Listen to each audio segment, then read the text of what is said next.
Boa tarde a todas e todos. Eu sou Eliana Hollenberg, represento a SESI no Comitê Facilitador da Plataforma por um Novo Marco Regulatório das Organizações da Sociedade Civil, no seu Comitê Facilitador. E, anteriormente, representei o CLAI Brasil, Conselho Latino-Americano de Igrejas.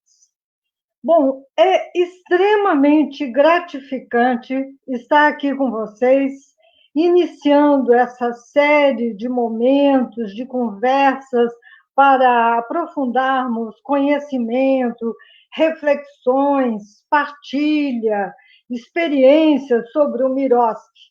Miroski, um apelido carinhoso que acabou sendo dado a esse processo de luta por um novo marco regulatório das organizações da sociedade civil.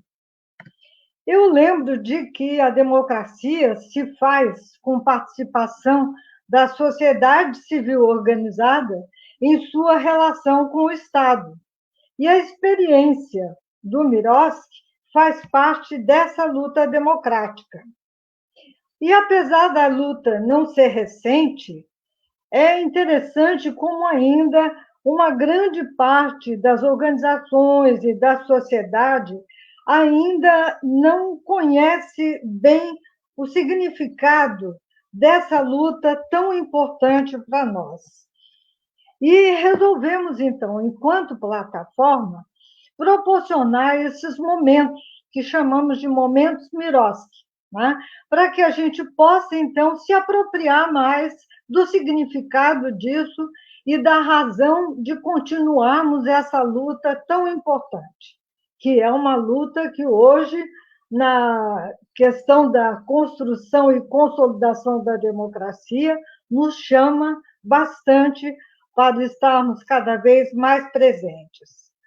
Bom, eu queria dizer que, para o primeiro momento, nós escolhemos a parte histórica dessa construção, né? Valorizando toda a questão de construirmos um ambiente próprio para a relação das organizações com o Estado, e nós pensamos de trazer para vocês pessoas que tiveram uma participação significativa naquele momento mais importante de avanços na luta que foi iniciada há bem mais tempo, no início dos anos 2000, mas que a partir de 2010, 2011, ela passa a ser uma luta muito importante de uma grande articulação.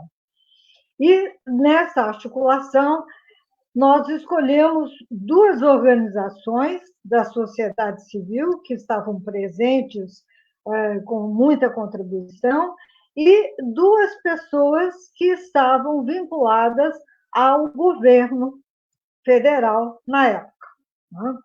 Então, eu queria dizer a vocês que nós estamos trazendo Vera Mazagão. Hoje, ela é presidente da Ação Educativa, uma ONG em São Paulo, e Vera é ex-diretora da ABONG, Associação Brasileira de ONGs. Queria trazer também Silvio Santana, que era, na época, e ainda é hoje, representante da Fundação Grupo Esquel Brasil, né, que teve uma participação muito importante na época, e hoje ele é membro do Comitê Facilitador da Plataforma Miroski. Como governo, trouxemos Diogo Santana. Diogo foi ex-secretário executivo da Secretaria-Geral da Presidência da República, na época o ministro era Gilberto Carvalho, e Diogo era uma espécie de vice-ministro. Né? E Laís de Figueiredo Lopes, que era assessora especial da Secretaria-Geral ou do ministro Gilberto Carvalho nesse processo. Então, vocês veem que nós trouxemos aí um grupo bastante forte e que vai nos dar muitos elementos para que possa ser melhor entendida essa proposta Miroski, que acabou sendo realmente algo utilizado de diversas maneiras para dizer apenas de parcerias, de contratação financeira, mas que também tem muitos outros significados. Nesse sentido, eu quero só, antes de dar a palavra a eles, dizer que após as 4 apresentações, nós teremos um momento de perguntas e respostas. Vocês já podem ir se preparando para isso. Não poderemos fazer muitas, mas tentaremos atender algumas 3 a 5 perguntas no momento posterior. Correto? Então, vamos lá. Estamos para iniciar a nossa reflexão, a Vera Mazagão. Então, muito obrigada, Eliana, os outros participantes aí, Silvio, Diogo, Laís, obrigada ao pessoal que está dando apoio aí, Caritas, a plataforma, né, por um novo marco regulatório. Então, eu sou a Vera Mazagão, eu sou presidente da Seducativa e, na época, estive aí durante 6 anos, a partir de 2010, à frente da direção da ABONG, uma organização, uma associação de ONGs que quase que nasceu junto, né? Junto conosco nasceu a nossa preocupação com o tema desse marco regulatório, de criar um ambiente favorável para as organizações da sociedade civil no país, né? As organizações que se articularam em torno da ABONG eram organizações que surgiram ali na década de 70, ainda durante a ditadura, trabalhando com educação popular, defesa de direitos humanos, e que viemos nos constituindo e acompanhando o processo de redemocratização, percebendo a necessidade de mostrar para a sociedade e quem éramos nós, como a gente fazia parte desse campo mais amplo de organizações sem fins lucrativos, e de que forma a gente poderia dar uma contribuição mais efetiva, tendo um ambiente melhor, né? Então, 1991 era o começo de uma década que a gente pode reconhecer no Brasil como a época do boom das ONGs no Brasil, né?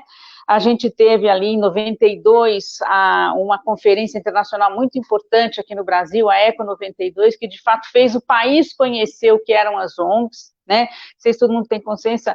Todo o movimento ambientalista, que teve uma consagração importante naquele 1992, nessa conferência que aconteceu no Rio de Janeiro, lançou as ONGs como atores, como players, né, no campo político, no âmbito internacional e nacional. Não dava mais para ignorar o papel dessas organizações, não apenas como organizações beneficentes, que prestavam serviço pontual, independente do Estado, mas sim como atores, né, que defendiam causas relacionadas ao meio ambiente ou relacionadas a questões sociais e que tinham algo a dizer que eram atores políticos relevantes na democracia, né?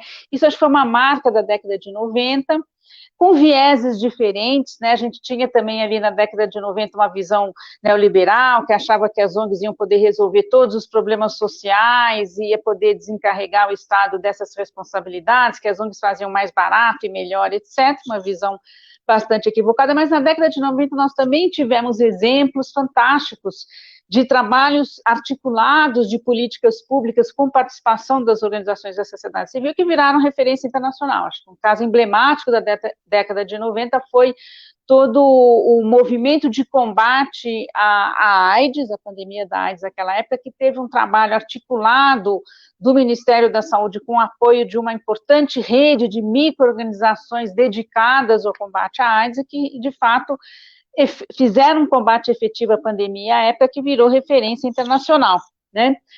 Agora, do lado desse entusiasmo, todas as organizações avançando à medida que avançavam as lutas sociais no país, os movimentos sociais, e evidentemente ameaçavam grandes interesses de corporações, de proprietários de terras, especialmente as organizações atuando no campo, na Amazônia, começaram a gerar preocupações, e uma arma que a gente percebe que é comumente usada em diversos momentos políticos é da criminalização desses atores políticos, como corruptos, como criminosos, como agentes que estão aqui para entregar a Amazônia para os Estados Unidos, em vez de reconhecer a validade política dessas organizações.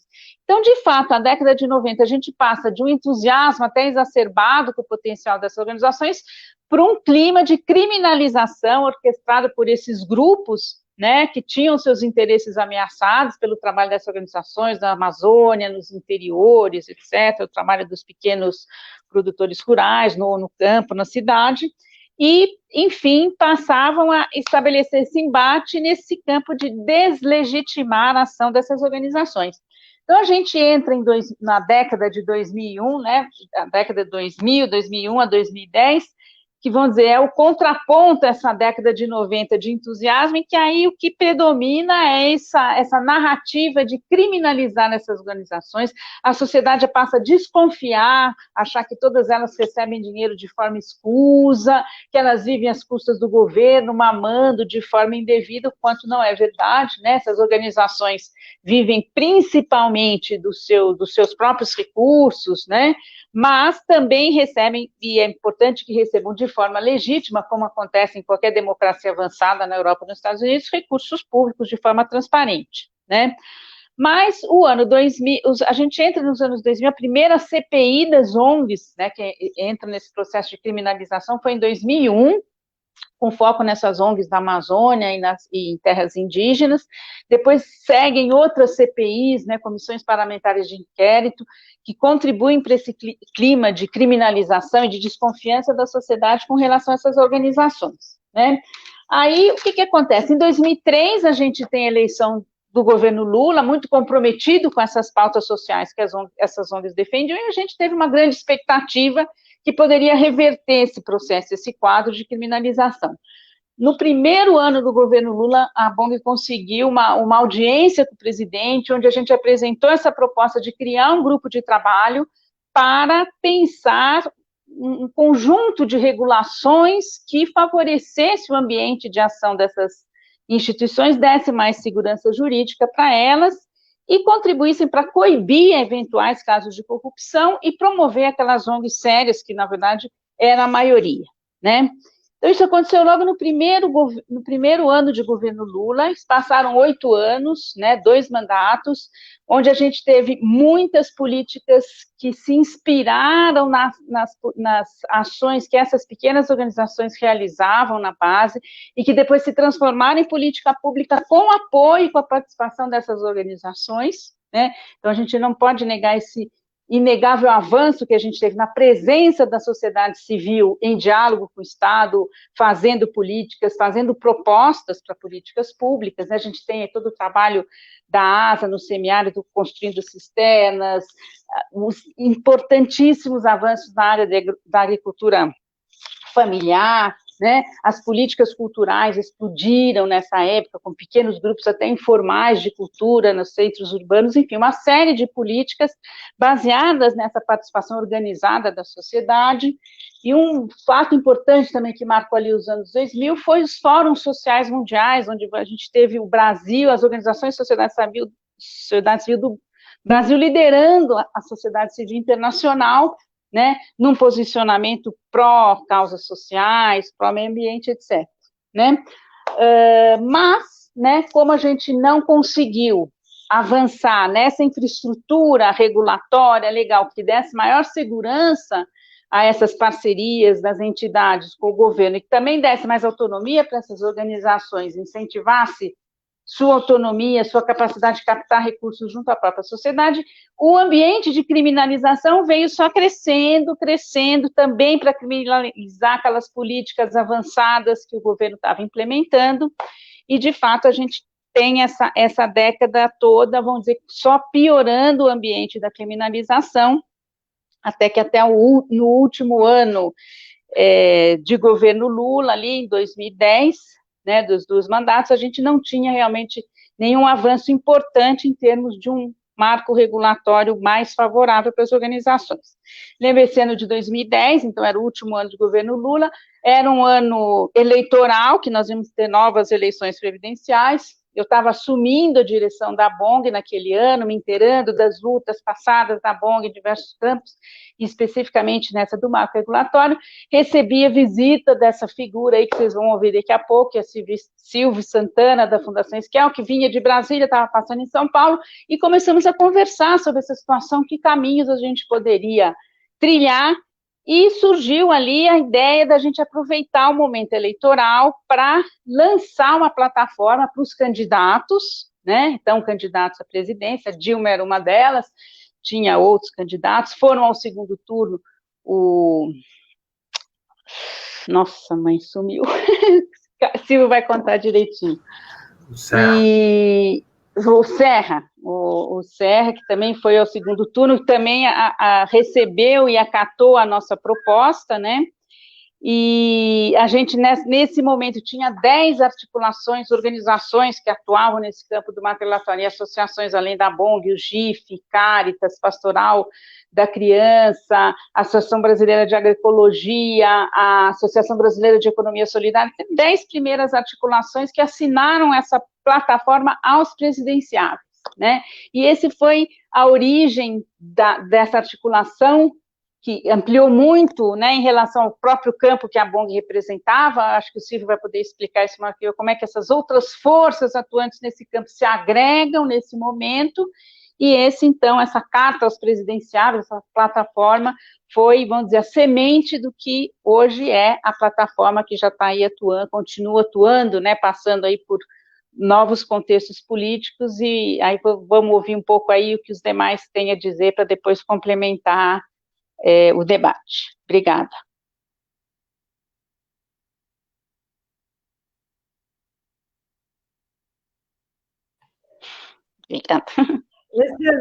Obrigada.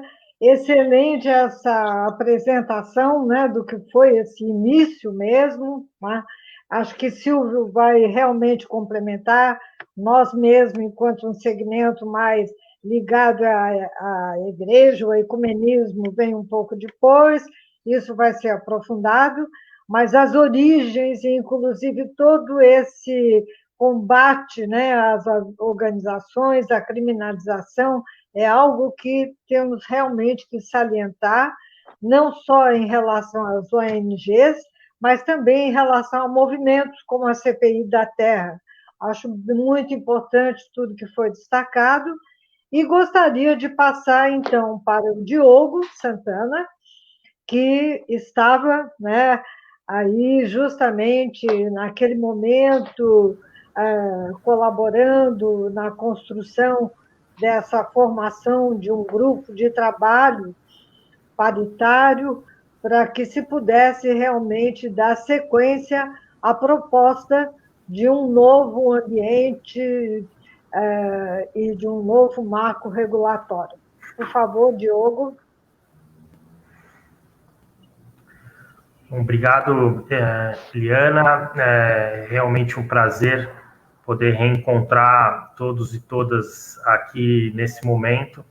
Acho esse trabalho que tem sido realizado pela plataforma um trabalho absolutamente fundamental, não só de divulgação, recuperação histórica do que aconteceu nos últimos anos em relação à relação do Estado com a sociedade civil, mas especialmente para resgatar também o papel de alguns atores e atoras que foram muito essenciais para que a gente tivesse um conjunto de avanços e um conjunto de resistências muito importantes, fundamentais para a sociedade civil brasileira. Também cumprimento aqui, né, a Vera, o Silvio, a Laís,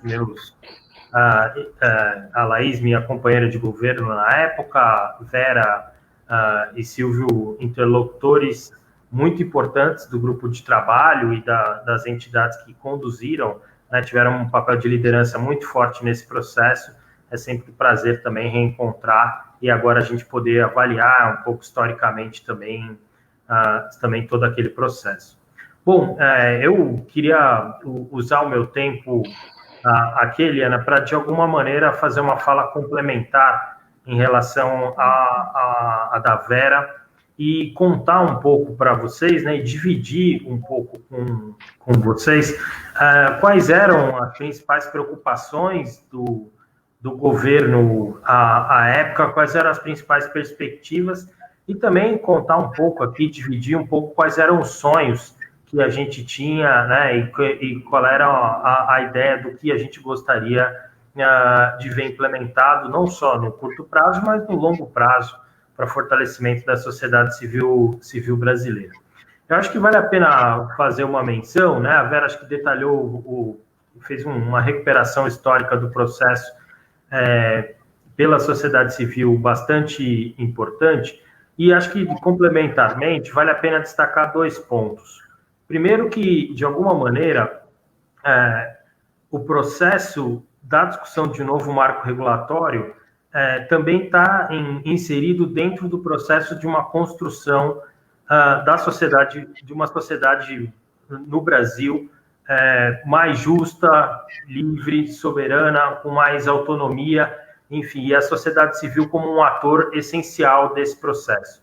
Né? Qualquer discussão de marco regulatório, né, ao nosso entender à época, deveria ter em mente que, de um lado, né, a sociedade civil e governo, né, são 2 coisas diferentes e que têm papéis distintos dentro de uma sociedade plenamente democrática, mas que, ao mesmo tempo, né, sociedade civil e governo têm, por meio do diálogo, a capacidade de criar muitas alternativas e de criar políticas públicas, de criar consensos, de criar resistências e ideias que podem ajudar o governo a implementar um conjunto de políticas públicas muito mais avançado.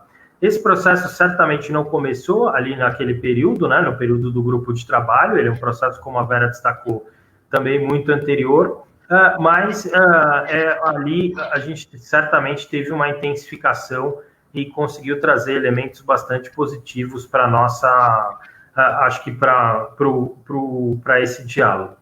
Queria recuperar também uma ideia que é bastante importante sobre a questão da autonomia da sociedade civil.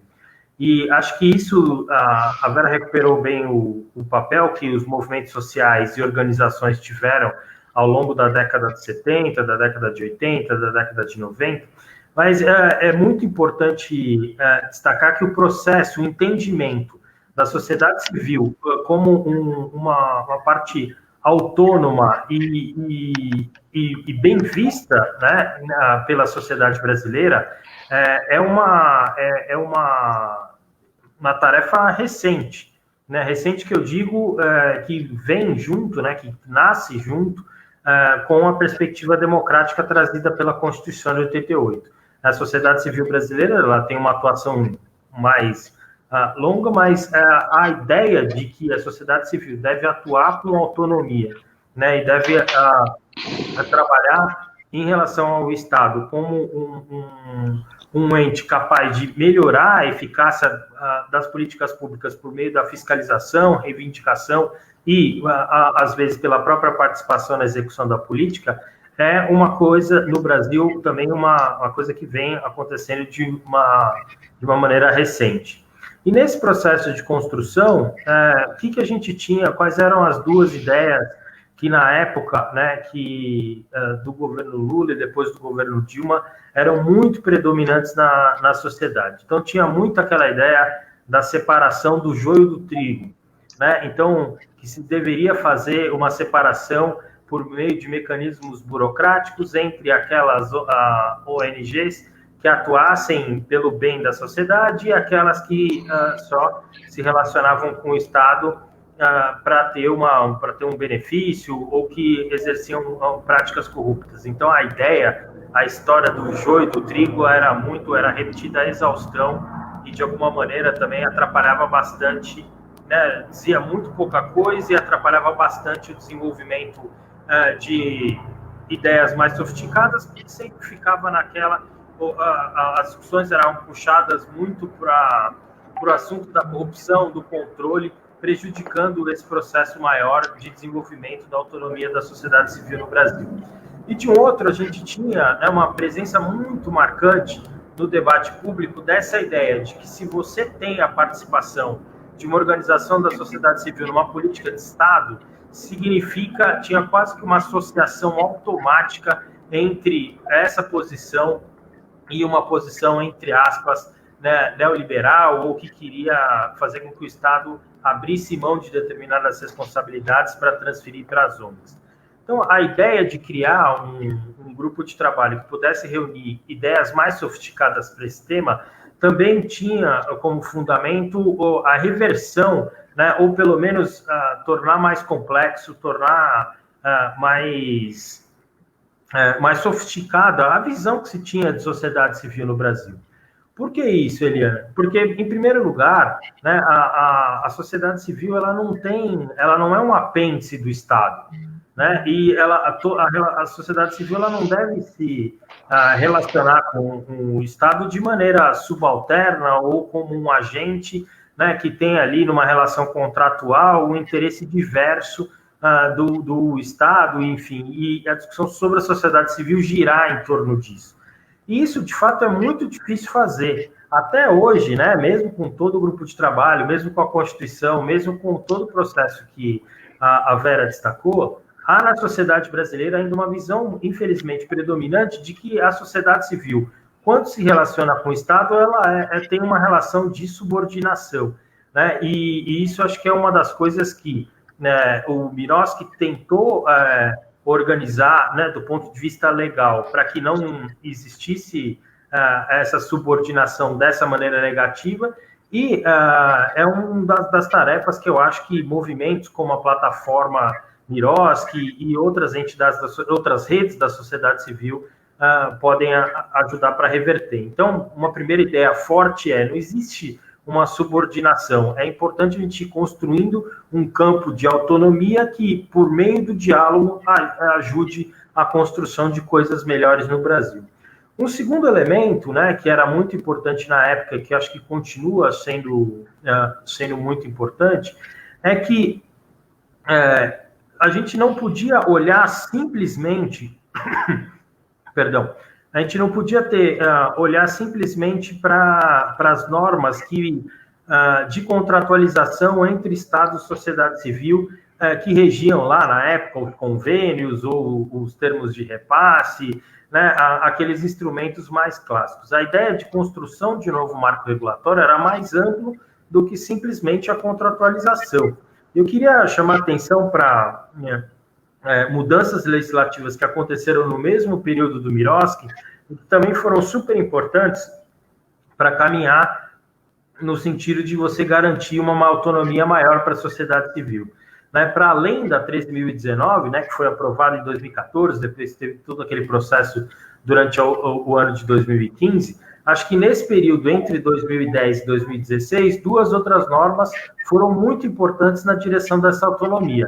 A primeira delas, talvez citando aqui a questão de remuneração de dirigentes, e também alterações no marco da filantropia, que iam primeiro, né, na 12.101, que iam um pouco na direção, um pouco não, bastante na direção também de criar uma autonomia maior e de criar, né, de propiciar mais o desenvolvimento das organizações da sociedade. Vamos tentar recuperar.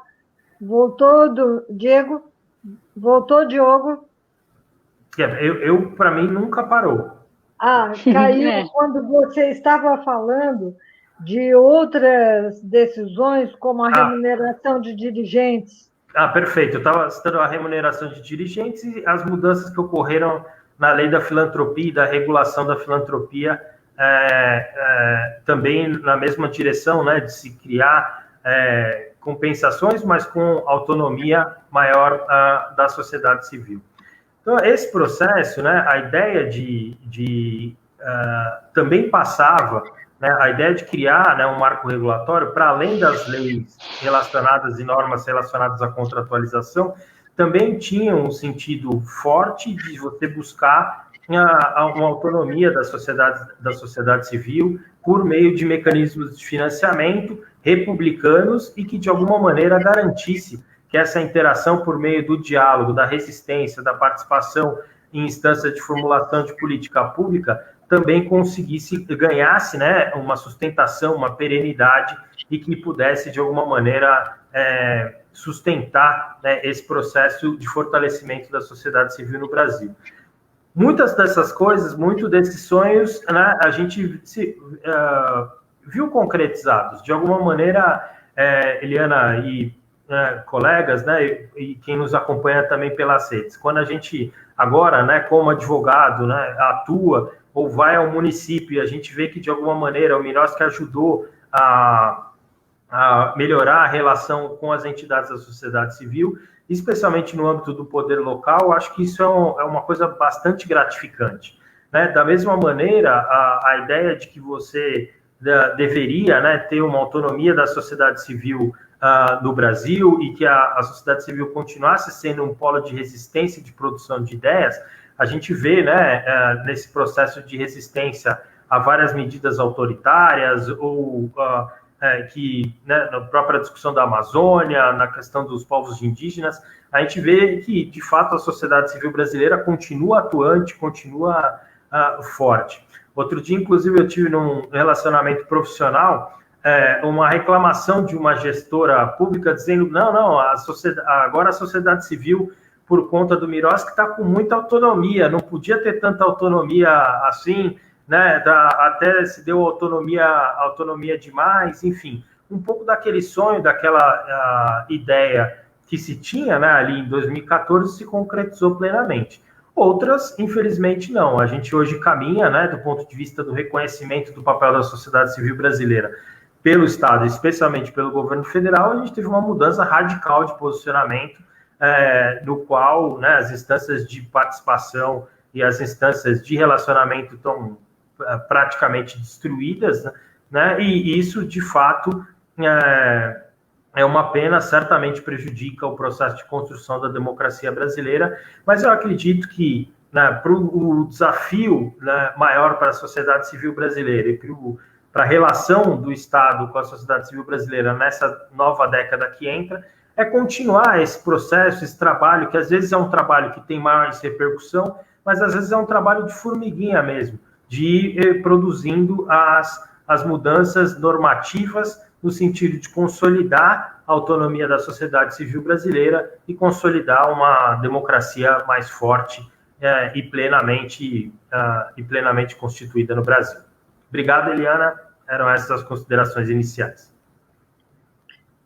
Bom, quem agradece somos nós. Excelente. Acho que Diogo trouxe elementos muito interessantes. A questão, ele levanta vários pontos, né, que são pontos muito caros para nós. A questão da autonomia das nossas organizações, que com esse governo atual foi logo questionada, né, desde o início. Ele levanta a importância de se conhecer a diversidade da sociedade civil, os diferentes segmentos que fazem, né? A questão do diálogo, de várias medidas que foram sendo aos poucos conquistadas, isso que também foi dando corpo para a gente conseguir a 13.019 e ir além dela, né? Pensando essas questões de busca de formas de financiamento para as organizações da sociedade civil, para além dessa relação somente de parceria sociedade civil e governo, né? Muito bem salientada a questão da amplitude da proposta do marco regular.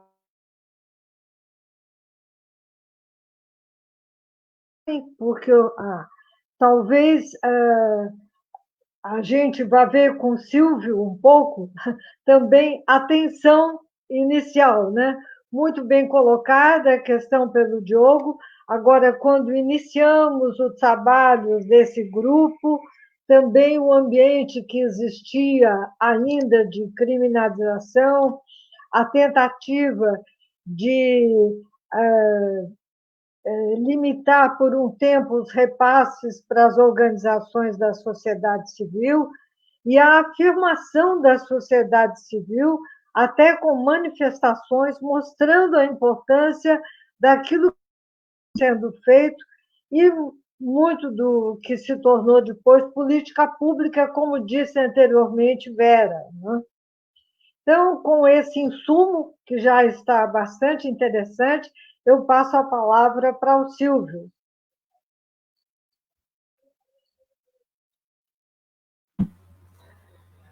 Boa tarde a todos e todas. É realmente um prazer muito grande reencontrar todos os precursores, de certa maneira, né, desses trabalhos que foram realizados ao longo dos vários anos.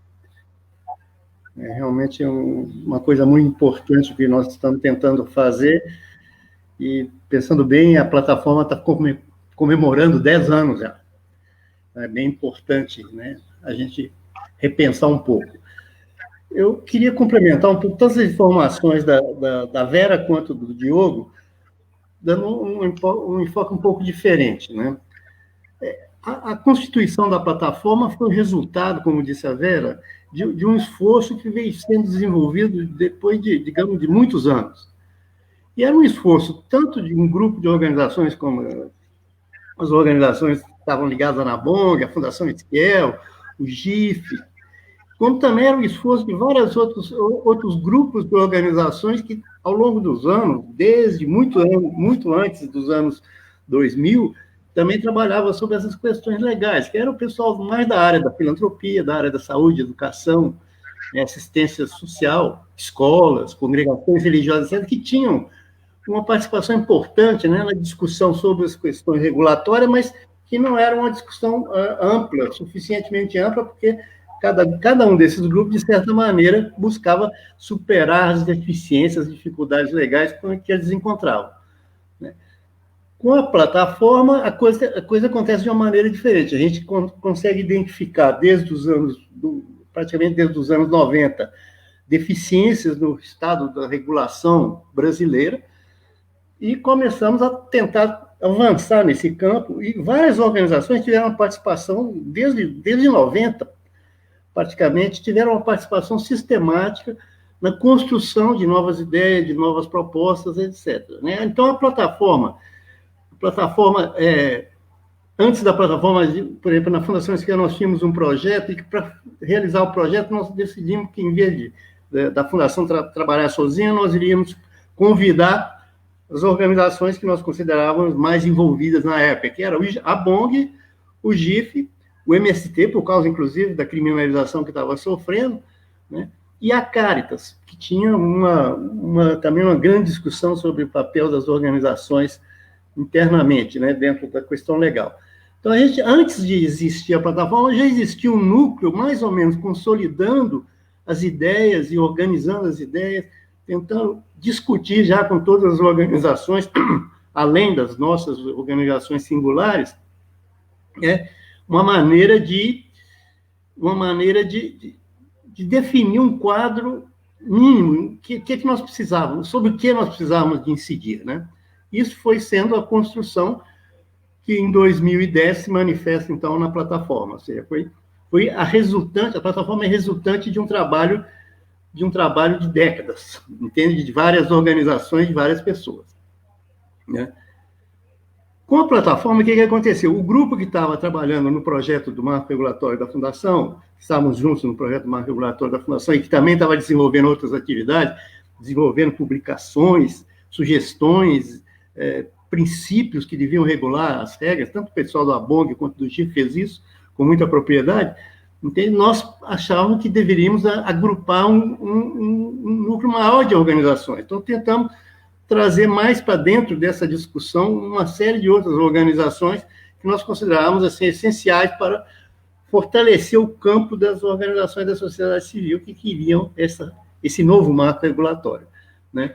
Então, a gente, por exemplo, trabalhou na identificação de uma rede, que se chama Rede Nacional Evangélica, Rede Evangélica Nacional de Organização de Assistência Social, que era um fórum, uma rede nova que apareceu também nos anos 90, 2000, né? Depois o MAB, o MST, a Federação Nacional das APAES, né? O Instituto Ethos, que também foi um ator novo que foi aparecendo, que agrupava mais bem o trabalho junto a empresários, né? E, aos poucos, com essa diversidade, inclusive ideológica, política e ideológica, a gente foi conseguindo montar uma coalizão que é totalmente nova, né? Na história recente do Brasil. Pela primeira vez, praticamente todos os atores dos vários segmentos, de várias proposições, etc., estavam reunidas, né, dentro desse campo. Inclusive, o pessoal, por exemplo, existia uma plataforma da reforma política que também fazia parte, né, desse início de constituição da plataforma. Bom, o que unia esse pessoal? Foi muito interessante. Eu participei uma vez de uma reunião num grupo lá de São Paulo, de empresários e empresárias, né? E o pessoal dizia, mas como vocês conseguem botar junto o MST e a APAI, ou a SEBRAF, Confederação Brasileira de Fundações, né? O Centro Brasileiro de Fundações, tal? Nós conseguimos, e é muito interessante, né? Porque é muito rico essa discussão. Mas, então, o importante era que todos nós estávamos focados, de certa maneira, nessa construção desse ambiente, né, regulatório que deveria fortalecer as organizações, garantir a autonomia e uma relação republicana com o Estado brasileiro. Então, esse, digamos, era o grande ambiente, né, que estavam tentando montar e que realmente construímos, antes, inclusive, da criação, depois, pelo governo federal, do grupo de trabalho, do grupo interministerial, né? Quando a gente estava, essa discussão aqui, a Dilma, no nosso primeiro encontro de signatários da plataforma, a gente recebeu a carta da Dilma dizendo que ia implementar os compromissos que ela tinha assumido com a gente, né? Então, a gente pediu para que se criasse o grupo interministerial e nós começamos a trabalhar essa ideia junto com o Diogo e com Laís, que já estavam trabalhando na Secretaria-Geral. Então, a gente começou a montar isso e a gente, do lado das organizações, nós decidimos o seguinte, olha, vamos fazer o seguinte, vamos fazer um grupo menor e, do lado do governo, seria importante que entrasse somente as organizações de governo que tinham poder regulatório, porque se a gente fosse botar todos os ministérios, secretarias, ia ser um grupo gigantesco, ia ser muito difícil trabalhar. Então, a gente diz, olha, vamos pedir para o governo indicar somente os órgãos reguladores, que era Secretaria-Geral da Presidência, obviamente, Casa Civil, que tem uma importância muito grande nesse processo, Ministério da Justiça, Ministério da Fazenda e Ministério do Planejamento.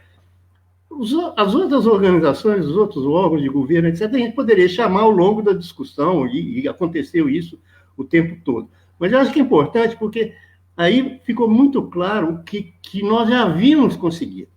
Nós estávamos, de certa maneira, estabelecendo as regras do jogo. Acho que isso foi muito importante. Era a primeira vez que isso acontecia, entende? No sentido que o Diogo colocou. Vamos criar esse ambiente para gerar autonomia. Eu acho que é super importante esse momento, né, quando a gente consegue que o governo adote uma posição que nós estávamos propondo, apesar de que dentro do governo havia muita pressão para incluir todo mundo, né? Mas a gente tentou se limitar aos executores, né? E a gente começa a trabalhar a partir do final de 2011, começo de 2012, porque quando o grupo de trabalho é criado, o grupo interministerial é criado em 2011, novembro, a gente começa a trabalhar, e primeiro os trabalhos foi decidir quais são as prioridades, né? Então, nós começamos a trabalhar com subgrupos, né? Um subgrupo que era classificação, classificação das entidades, outro grupo era sobre contratação, outro grupo era sobre incentivos ou questões tributárias, etc., e acesso a fundos públicos, que era um assunto super importante para todos nós, e também tinha um grupo que estava descobrindo, na medida que nós começamos a trabalhar dentro do governo, nós descobrimos o seguinte, que o nível de ignorância sobre nós era gigantesco, né? Quer dizer, o governo não nos conhecia e nós também não conhecíamos tão bem quanto devíamos como é que funcionava o governo. Então, às vezes ficava muito difícil. Então, o governo tinha entraram com o pé atrás. As organizações, muitas delas entraram com o pé atrás. Ou seja, esse pessoal é pessoal que está aí para querer benefício próprio, né? E depois, aos poucos, que eles foram percebendo que não era bem assim o caso. Eu não estou dizendo o Diogo, que o Diogo sempre foi uma pessoa que entendeu perfeitamente isso, e a Laís também, né? Mas para muitos operadores do governo, muitos executivos do governo, isso aí era uma novidade para eles também. Então, tinha uma desconfiança muito grande no início e um desconhecimento muito grande, que faz, então, aparecer a ideia de uma agenda de conhecimento. Precisamos de disseminar informações sobre as organizações. Nós, inclusive, tentamos fazer uma campanha junto à mídia para tentar variar, porque a mídia também contribuía negativamente muito, né, para essa questão de criminalização, para essa questão de separar o joio do trigo, etc. Então, a gente até tentou fazer uma investigação junto à mídia para saber como isso funcionava e como podia melhorar. Mas esses elementos iniciais foram sendo, digamos, não saiu nada tranquilo, no sentido de, não, era fácil de fazer. Não, foi tudo muito trabalhado e muito discutido, muito dialogado e com muito respeito, né? Para terminar, eu queria colocar um pouco o seguinte: na plataforma mesmo, ao mesmo tempo que a gente estava entrando nos grupos de trabalho, a gente tinha que ter um mecanismo de governança na plataforma que estava crescendo, né? Então, disse, bom, como é que a gente definiu as funções da plataforma, né, dentro da plataforma? Primeiro, a gente decidiu o seguinte: olha, o grupo de trabalho, quem tiver no grupo de trabalho, vai ser coordenação, vai ser o comitê facilitador da plataforma, né? Porque senão fica muito difícil para eles estarem dentro de um grupo de trabalho falando sobre as organizações sem conhecer a totalidade digamos, das demandas que as organizações têm. Então, a gente decidiu que quem estivesse no grupo de trabalho fosse também o comitê facilitador. E para que o comitê facilitador? Para as organizações, né, dentro da plataforma. Para animar, né, animar o campo das organizações, né, mobilizar e animar o campo das organizações, dialogando, procurando informação sobre quais os problemas reais que cada uma delas estava vivenciando, e que tipo de problema era esse, e como a gente podia atuar sobre esse negócio, né? Então, esse era o primeiro, né? Mobilizar e animar, né? Identificar também aliados, né? Isso foi muito importante, assim, que o esforço desde o início de todo mundo, quem pode nos ajudar, quem poderia melhorar esse ambiente que estava tão hostil, né, de certa forma, né? E a Eliana disse, por exemplo, no meio das nossas conversas com o governo, indo muito bem, de repente saiu um decreto cancelando todas as transferências para as entidades, as organizações da sociedade civil, porque uma organização lá tinha apresentado alguns problemas, que foi mais uma denúncia dessas vazias, infundadas, etc., que sempre acontece toda vez que a gente começa a trabalhar seriamente. Então, esse processo foi muito complicado, né? Alianças eram importantes e a gente precisava de avançar nisso aí, né? Depois a gente viu também que precisava fazer uma série de estudos, de disseminação de informações, de divulgação, etc., essa chamada agenda de conhecimento. Ou seja, precisamos de fazer o pessoal pensar de outra forma sobre o que somos as organizações da sociedade civil. Não somente dentro do governo, mas também na sociedade em geral, porque muito do que a Vera falou, né? Durante um momento a gente foi absolutamente legitimado, todo mundo acreditava, etc. De repente, todo mundo começa a desacreditar. Então, precisávamos de fazer uma série de estudos, inventários, etc., para mostrar o que somos e como estamos, como funcionávamos e qual o espírito real das organizações da sociedade civil, né? E ao mesmo tempo a gente viu que precisava de chamar outros atores para dentro do trabalho, né? O parlamento, principalmente. Porque a gente estava tentando montar um projeto de lei, né, que iria para o Congresso. Então, precisaríamos, então, de criar novas alianças. Então, eu acho assim que o processo todo, né, e eu acho que a Laís pode explicar isso muito melhor do que qualquer um de nós, o processo todo foi muito rico. O que eu queria também salientar é o seguinte: é fazer uma avaliação assim, bem objetiva. Quando a gente começou em 2010, né, a gente tinha na plataforma 5 pontos, 3 dos quais eram sobre participação cidadã, que eram pontos que o governo Lula e o governo Dilma insistiram muito e fizeram muitos avanços pelas conferências nacionais, etc., que já foi mencionado pela Vera, né? Então, a gente avançou muito nessa questão digamos, da participação em geral, da cidadania e das organizações. Avançamos também no campo de uma melhoria da relação com o Estado, ou seja, não somente por causa da 1319, como diz o Diogo, mas por causa de outras regras e outras normas que foram sendo buriladas, digamos, ao longo do tempo, não tão perfeitamente quanto nós queríamos, mas era avanço importante. Ficou de fora uma coisa que a gente não avançou muito, que foi a questão dos incentivos, do ambiente tributário legal, adequado, adaptado para as organizações. Esse que ficou de fora. Então, no fim de 2014, de repente, eu percebi o seguinte: dos 5 pontos da plataforma, o governo federal emitiu, em 2014, um decreto que chamava Política Nacional de Participação Social, e tinha elegido a democracia como forma de governo. Esse era digamos, um mote do governo na época. Então, de repente, eu me dei conta que dos 5 pontos da plataforma, nós tínhamos, em 4 anos, conseguido avançar em 4. Avançar muito, não pouco, mas muito. Então, eu acho que a plataforma é um caso de sucesso, apesar das restrições, dos limites. O segundo ponto que já foi mencionado pelo Diogo é o seguinte: a partir daí, a partir principalmente de 2016, com o golpe de Estado, entende? A partir daí, houve só retrocesso, ou seja, quase tudo que nós conseguimos construir, quase tudo, não é tudo não, quase tudo que a gente conseguiu construir, no âmbito federal, pelo menos, está sendo destroçado. Então, de certa maneira, só para terminar, dizendo o seguinte: olha, aqueles 5 pontos da plataforma, hoje, são mais importantes e mais necessários do que em 2010, se a gente quer realmente um país democrático. Tá? Eu agradeço o tempo que vocês me deram para explicar essas questões, para compartilhar essas questões.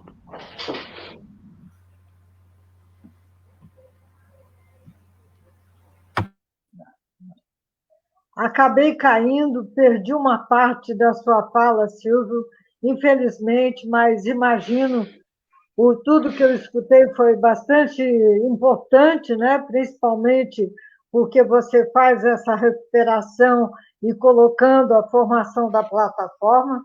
Eu me sinto muito envolvida nessa parte aí sua, porque foi quando o CLAI e a SESI entraram mais efetivamente, e também junto com o Caritas, com outras organizações, que acho que foi bastante interessante essa composição que passamos a fazer do grupo de trabalho.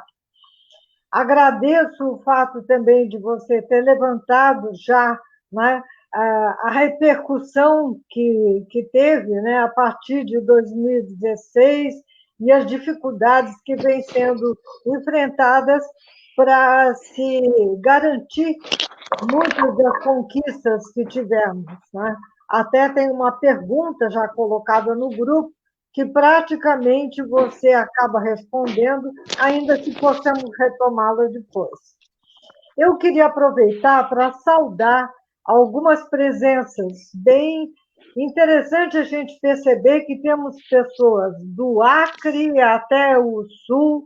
Nós temos aí a plataforma Acre, representada pelo Álvaro, temos a Elaine do GIF, Vanessa da SESI, Aldisa da Esquel, a Fátima Nascimento, do Elo, a Oscar Legal, o Alex, do Centro Brandão de Castro, de Sergipe, temos a Fátima Rocha e o Edmundo, da plataforma Bahia, temos o Movimento das Mulheres do Campo e da Cidade do Pará, e, aos poucos, eu vou colocando outros agradecimentos às participações para não ficar apenas nesse bloco.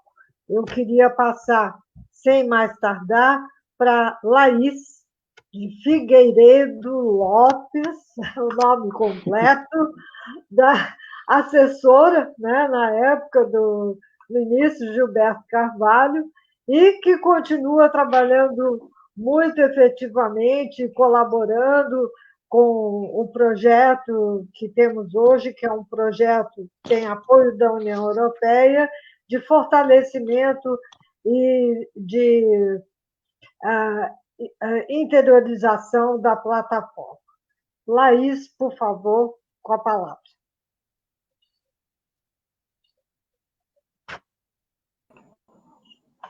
Obrigada, Eliana, pela gentil apresentação.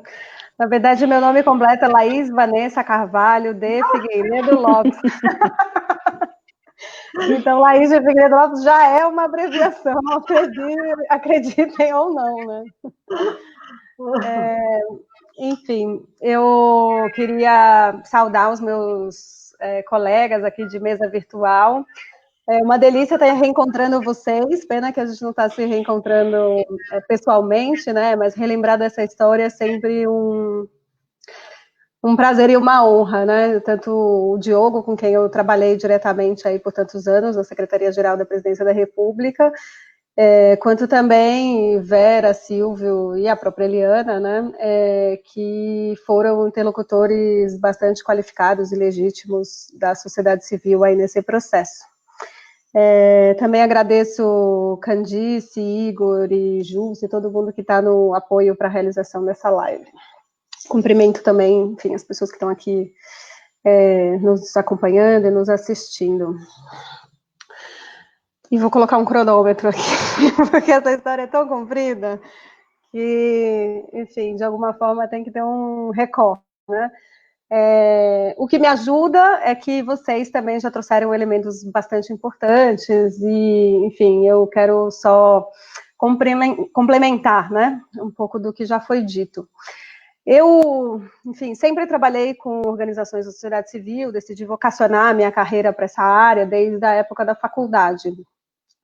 As pessoas achavam que eu era meio maluca, que não existia muito esse campo no direito, mas eu encontrei outros malucos e malucas como eu, que sempre acreditaram na força da sociedade civil e entenderam que essa regulamentação é uma coisa importante, especializada, e que ela precisa ser aperfeiçoada, aprimorada, e que ela pode tanto ser o alicerce para o exercício constitucional do direito à liberdade de associação, quanto ela pode também ser um limite, enfim, um obstáculo, né, delimitador da própria atuação da sociedade civil, que é uma atuação completamente relevante, crítica, e que deve ser livre, autônoma, independente, como a imprensa, enfim, como os órgãos que fazem suas manifestações também aí dentro da nossa sociedade. Então, considerando uma força da democracia, eu sempre entendi que era, enfim, necessário que a gente aprofundasse o tema da regulação de sociedade civil, sempre acompanhei esse tema e foi uma honra muito grande ter sido convidada para atuar nesse processo, para, enfim, de alguma forma liderar e trabalhar junto com toda a equipe que me acompanhou ali no governo. O Diogo era meu chefe, assim como o Gilberto Carvalho.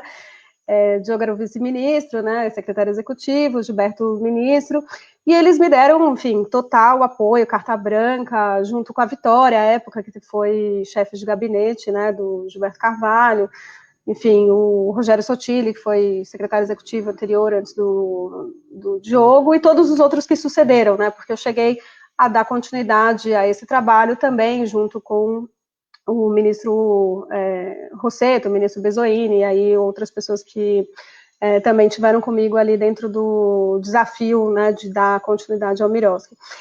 E é interessante pensar que, assim, como compromisso que a plataforma, enfim, plantou e colheu da própria eleição da presidência da República, então esses momentos de eleições são momentos importantes. Esse ano a gente vai passar por um momento de eleição municipal, então, enfim, é um momento interessante também para refazer esses compromissos com os candidatos às prefeituras, Brasil afora, né? Esse compromisso, quando ele foi amarrado, ele já foi dito, essa carta, depois, enfim, alguns links a gente pode ir postando aqui para ir relembrando a história para vocês, mas essa carta já designava que o grupo de trabalho para aperfeiçoar a regulamentação referente às organizações da sociedade civil e às parcerias com o Estado seria designado, seria sediado, articulado, dentro da Secretaria-Geral da Presidência da República. Então, quando o ministro Gilberto Carvalho assumiu, logo no início de 2011, ele já tinha essa prioridade dentro da Secretaria-Geral, e assim foi durante todo o governo. A gente tinha, enfim, carta branca e muito apoio para que essa agenda avançasse. E essa condição era, enfim, completamente relevante para um órgão de articulação, porque a gente precisava dessa força política para que a gente pudesse desenvolver a conversa com todos os outros órgãos de governo, com todos os outros ministérios, enfim, com a sociedade civil e depois até com o parlamento, como assim se sucedeu. Então, a abertura dos trabalhos foi feita em novembro de 2011 com um seminário internacional, que foi a minha primeira missão. Eu cheguei em setembro de 2011 na Secretaria-Geral, e a ideia era fazer algo que desse uma ambiência já positiva justamente para esse início de trabalho. E esse seminário internacional trouxe, enfim, todas as pessoas também, além de outras experiências internacionais, trouxe dentro do Brasil os principais pensadores, as pessoas que já escreviam sobre o tema, que já trabalhavam sobre o tema, além das organizações da sociedade civil, enfim, que estavam envolvidas no processo. E pessoas do governo, então a gente teve ali uma representatividade bem interessante para trazer os primeiros elementos que precisavam ser colocados à mesa. E interessante lembrar que a gente ali desenhou 50 propostas. Dessas 50 propostas, a gente organizou essas 50 propostas nesse plano, esse era o plano de ação do grupo de trabalho. E esse plano de ação, ele foi organizado em 3 eixos. Um eixo que chamava contratualização. Então, tinha várias propostas que se agruparam nessa ideia da relação entre Estado e sociedade civil, mas dessa relação formal de contratos, de repasse de recursos públicos, e ali entra várias coisas, incluso o entendimento sobre a modalidade orçamentária de número 50, por onde se faz as transferências, dados, informações. A gente precisava não só compreender, mas levantar, sistematizar, informar, para que o processo pudesse avançar a partir de um patamar um pouco mais elaborado e mais sofisticado do que já tinha sido feito até então. Então, durante todo o processo, a gente tinha também duas agendas, digamos assim, como o Silvio comentou, que era a agenda normativa e a agenda de conhecimento. Só mudar a lei não muda a realidade. Precisa, para além de mudar a lei, a gente precisa gerar conhecimentos nos atores que vão operar a lei. Então, a gente precisou que o diagnóstico fosse bastante consistente desses conhecimentos para que a gente pudesse ter um consenso maior das razões que aquelas mudanças estavam sendo feitas. Então, para além do eixo da contratualização e de todas as subpropostas, digamos assim, que foram agrupadas dentro da questão da 13.019, a gente tinha também o eixo da sustentabilidade, onde tinham propostas de natureza tributária, de natureza financeira, como melhorar os recursos para as organizações da sociedade civil, independentemente do repasse direto por meio das parcerias com a administração pública. Inclusive pensando ali, desde aquela época, na cultura de doação, pensando em como melhorar ideias que pudessem trazer da sociedade como sustentação das próprias organizações, né? E aí doações de indivíduos, até campanhas e mobilizações, tentando separar em algum momento ali também qual que era o papel de governo e qual que era o papel da sociedade civil. Então essas propostas, algumas que foram desenhadas, a gente entendeu que deveriam ser priorizadas e levadas a cabo, levadas adiante pela própria sociedade, e isso aconteceu de alguma forma. Hoje a gente tem um movimento mais forte e consistente sobre a cultura de doação, a gente tem, enfim, várias outras iniciativas que nasceram ali um pouco dessas articulações que foram colocadas, para além das coisas que a gente está contando aqui, como o próprio grupo que passou a trabalhar o tema do endowment, né, que é os fundos patrimoniais, que depois gerou a Lei 3.800 em 2019.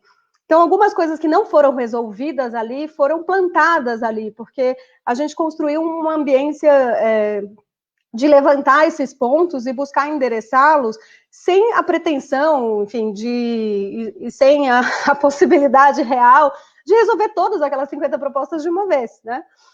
Mas foi muito interessante poder levantá-las e poder, enfim, de alguma forma, dar luz a todas aquelas necessidades que refletiam também não só os desejos, mas a diversidade de atuação das organizações.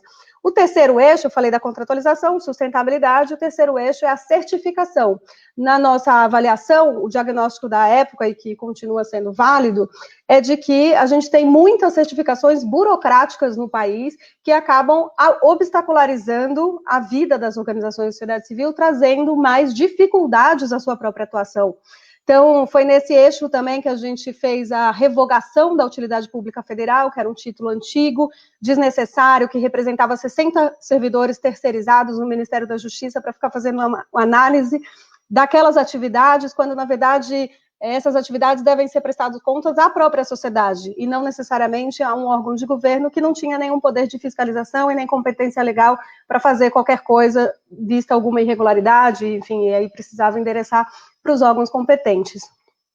Nesse eixo também a gente trabalhou muito a questão do SEBAS, que é o Certificado de Entidade Beneficente de Assistência Social, buscando aprimorá-lo, e aí já foi citado aqui o tema que era um tema transversal a todos, por exemplo, da remuneração de dirigentes. Remuneração de dirigentes era algo que era importante tanto para autorização com repasse de recursos públicos, né, que havia uma polêmica sobre o assunto, nunca foi proibido, mas existia uma construção jurídica, administrativa, de que não era possível, então a gente conseguiu compreender, sistematizar e fazer a mudança normativa para autorizar expressamente, mas isso também foi mudado na própria lei do SEBAS, que foi a primeira lei que a gente conseguiu alterar para deixar claro que é uma questão orçamentária, que a organização vai remunerar ou não os seus componentes, né, os seus dirigentes, se ela tiver recursos para isso, mas não por um obstáculo legal.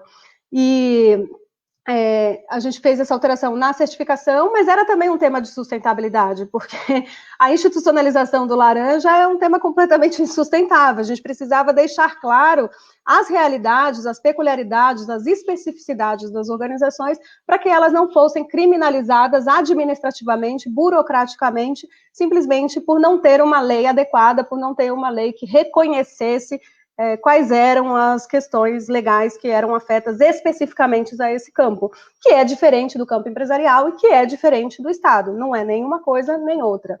Essa luta pela regulação, pela institucionalidade, ela é uma luta política bastante importante e que muitas das vezes ela fica de uma forma secundária para organizações que têm ativismos fortes em outras áreas, né? Então, tão relevante quanto lutar pelos direitos humanos e pelo público de atuação das organizações, é também lutar pela sua própria existência, por ter um ambiente favorável para que essas lutas possam acontecer dentro da sociedade. Então, eu entendo como algo completamente transversal e de alicerce para outras batalhas e outras questões que a gente precisa fazer dentro da nossa democracia. Nesse sentido, a gente conseguiu avançar bastante em algumas questões que estavam apontadas, então eu até brinco às vezes que a gente resolveu uma série de problemas, mas os problemas que a gente resolveu criaram outros, né? Porque a vida é dinâmica e a gente vai reinterpretando os cenários. Então, com certeza a gente saiu de um patamar e está hoje em outro patamar em termos de normas e em termos de conhecimento sobre as organizações da sociedade civil. Mas agora a gente precisa avançar mais ainda, seja nas questões, enfim, relacionadas à reforma tributária, que aqui está colocado, mesmo na área do Mirowski, né, da Lei 13.019 de 2014, a gente tem hoje os desafios da pandemia para lidar, tem um projeto de lei apresentado dentro do Congresso para tratar das questões emergenciais da pandemia. Depois a gente vai postar aqui também o link do projeto de lei para que vocês possam acompanhar. Além de ter que avançar também nos temas de conhecimento, a gente tem um problema de taxonomia no país, que essa diversidade às vezes não se reconhece dentro dos tipos societários existentes, né? O IPEA tem feito um trabalho excelente de, enfim, ser guardião desses dados, desse mapa das organizações da sociedade civil, e na prática a gente precisa, enfim, continuar alimentando as universidades, os grupos de pesquisas e as organizações dessa possibilidade de continuar produzindo informações e propostas para que a gente possa seguir nesse aperfeiçoamento do ambiente, enfim, de existência das organizações para que ele seja, de fato, mais favorável, né? Essa luta pela criminalização das organizações, ela gerava muito essa ideia de que a gente precisa ter um resgate da confiança pública nas próprias organizações, né? À época, um último ponto que eu queria ressaltar aqui ainda nessa fala inicial, foi feita uma pesquisa com a ANDI, que é a Agência Nacional dos Direitos da Infância, sobre a imprensa brasileira e as organizações da sociedade civil. E essa pesquisa mostrou a ausência de debate sobre o marco regulatório das organizações de forma estratégica dentro dos veículos pesquisados, foram 50 veículos pesquisados, além dos jornais de grande circulação, muitas revistas também, e veículos regionais. E quando citava uma organização individualmente, podia ter alguma coisa positiva, mas quando citava o campo, sempre citava de forma negativa, sempre citava com correspondência a atos de corrupção e sempre atribuindo ao governo federal. Então, existia ali também, dentro do próprio processo de cobertura da imprensa, também um jeito negativo de atribuir o papel das organizações da sociedade civil. Então, é contra enfim, todos esses obstáculos que a luta do marco regulatório se faz, que é a ideia de, enfim, poder removê-los e poder, ao demovê-los, trazer a narrativa do que, de fato, representa as organizações para a vida da população em geral, que não só está adstrita à entrega de bens e serviços, mas também a essa vocalização sobre a promoção e defesa de direitos, que é tão importante e tão relevante para que a gente possa fazer as reflexões e as políticas necessárias. Então, eu encerro por aqui essa primeira participação, me colocando à disposição para os próximos debates. Obrigada.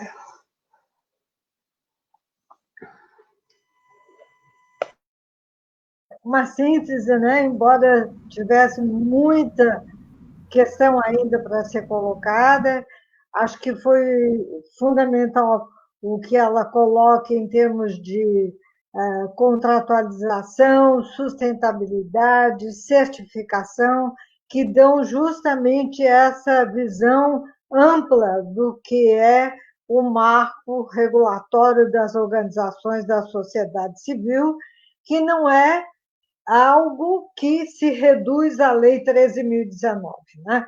Então, como eu dizia no início, é que se teve o apelido Miroski, mas foi praticamente um apelido da lei, quando não é correto dizer que o Miroski é a Lei 13.019. A Lei 13.019 é um dos aspectos, sem dúvida alguma, um avanço importante, acho que foi bem colocado por todas as pessoas, que agradeço imensamente, e peço desculpas de eu não colocar os nomes completos nos agradecimentos aos participantes, eu estava mais pensando na questão do tempo,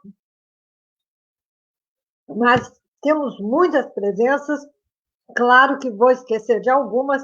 Tem o Elvio Mota, da OCIP, e Lê Axê de Ansan, presente aqui, o Tiago Muniz, da Plataforma Bahia, temos o Gianfranco Graziola, da Pastoral Carcerária Nacional, aqui presente, temos também a Cecília Stingrini, que é do Samaritano, São Francisco de Assis, São Paulo, temos a Lúcia Feitosa, da Plataforma do Distrito Federal, a Valéria Carvalho, da Cáritas Diocesana de Crato, do Ceará.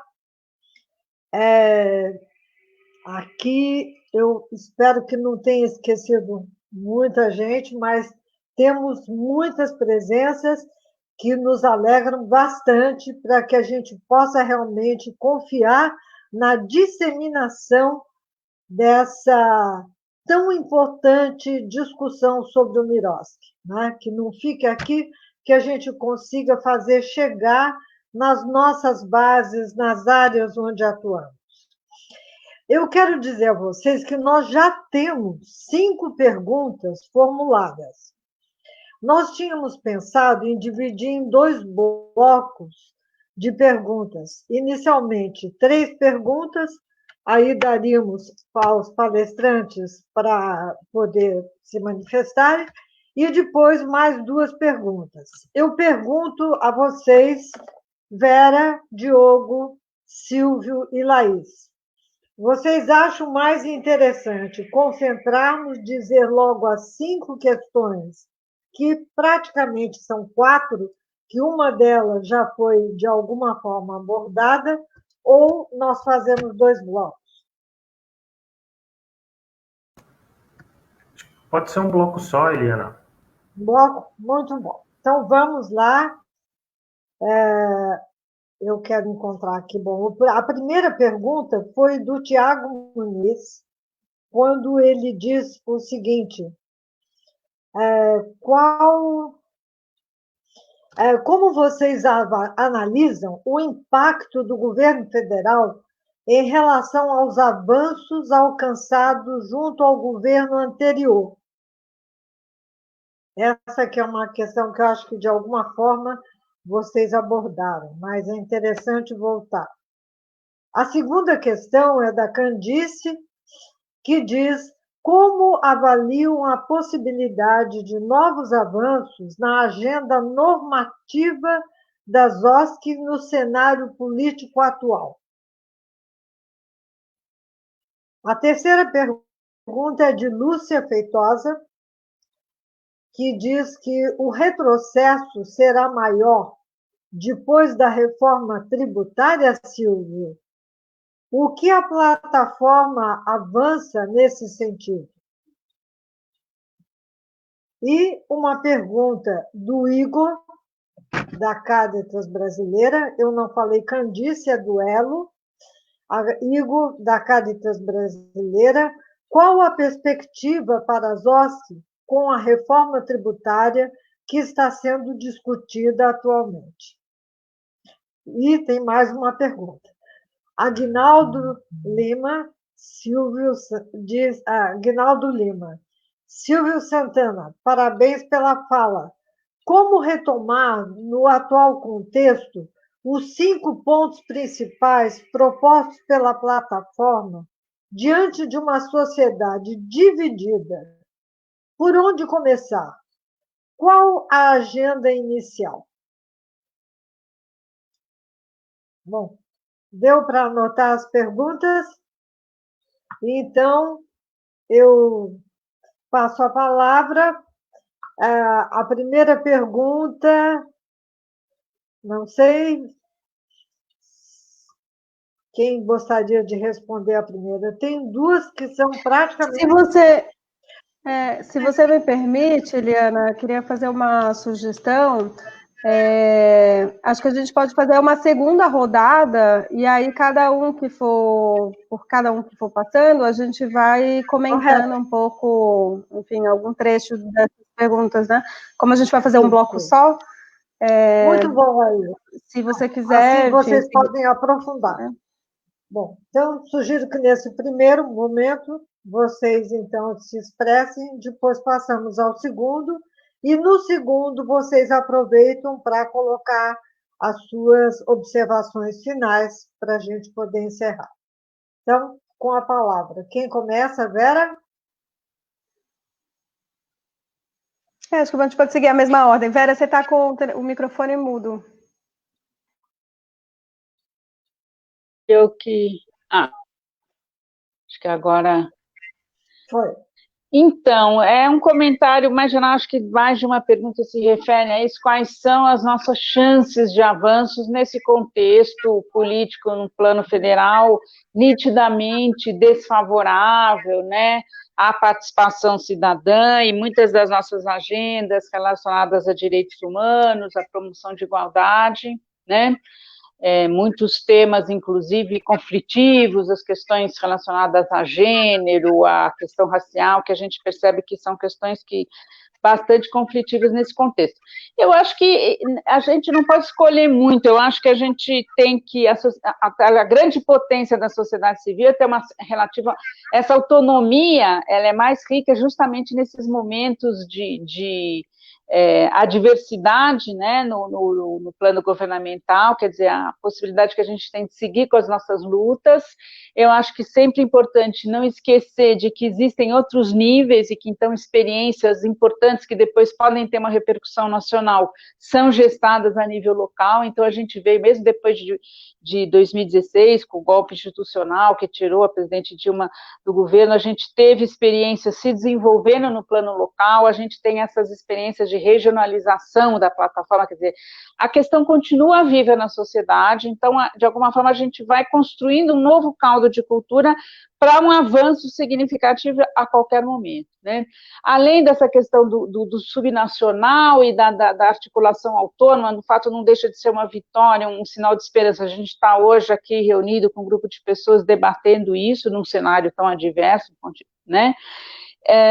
Mas além dos governos subnacionais, dos espaços subnacionais, eu acho importante e relevante a gente observar a potencialidade da ação no Congresso, com todas as limitações também, não é um momento favorável de correlação de forças no Congresso, porém a gente observa que conseguimos, pelo menos, resistir a retrocessos maiores, ou conseguimos alguns avanços importantes, como, por exemplo, agora a aprovação do Fundeb, a aprovação do auxílio emergencial, que foi basicamente conquistas realizadas no Congresso Nacional graças à pressão social, né? Então, a luta social ainda está se expressando e acho que a gente tem que ficar atento para essas oportunidades, considerando governos subnacionais, considerando o legislativo e reforçando sempre a nossa capacidade autônoma de seguir pautando as agendas, né?